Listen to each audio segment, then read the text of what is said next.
got to wait just a few more hours for the start of the Rugby World Cup. The first game is at 2100 hours French time. France versus Argentina behind me in the Stade de France. Now don't forget, France have never won this tournament, so is the day of glory, as they say, about to arrive for France. Let's take a look at the 20 countries that we're all going to get to know during 6 weeks of combat. Unlike many politicians, the President of the European Commission knows how to kick a rugby ball. José Manuel Barroso came to meet his fellow countrymen who will be representing Portugal for the first time in a Rugby World Cup. The players will be facing some of the best teams during the tournament hosted by France over the next month and a half. Some games will be taking place in Cardiff and Edinburgh, but most of them will be set in France, in the southern cities of Bordeaux, Toulouse, Montpellier or Marseille. It's, however, in the Stade de France of Saint-Denis near Paris that will be played the semi-finals as well as the final. On the night of October the 20th, the trophy will belong to one team, and all of the captains who met at the Quai Branly Museum on Tuesday dream of lifting it.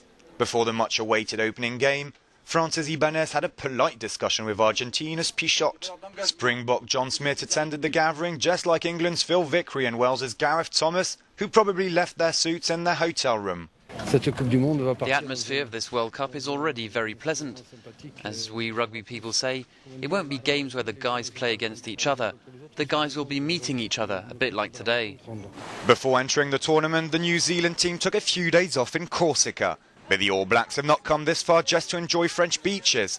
They're the favourites to win the Cup, and this year most specialists expect them to finally deliver, as they only won once in 1987 during the first edition of the Rugby World Cup.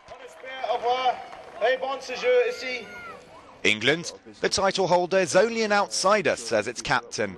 Bookmakers tipped them to win with a bare 33-1. And to make things worse, their star player Johnny Wilkinson is injured. Other teams who are expected to go far in the competition are South Africa's Springboks, Australia, the only nation who won the trophy twice, and of course the host country, France. The French will certainly want to perform well in front of their supporters. The last time the country organised a World Cup, it was in football, and their national team won.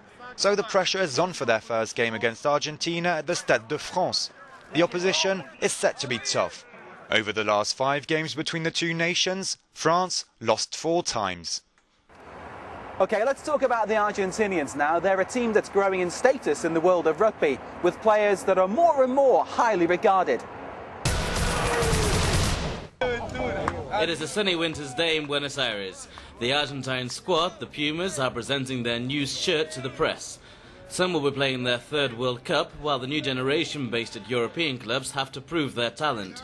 For Argentine captain Agustín Pichot, the opening game against France will be a family affair. Playing France is different. I know the players very well.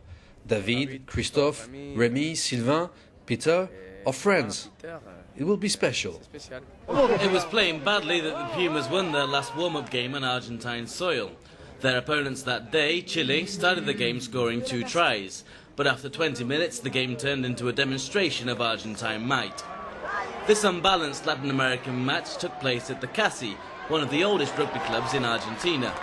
The spectators are mostly club members and their wealthy families. Here, France don't scare anybody. Quite the contrary, in fact. If the Pumas win against France, it will not be a surprise, not at all. The Pumas have defeated the French in the last few matches. Les Bleus also know that Marcelo Lofrida and his mighty Pumas have the ability to pull off a major shock.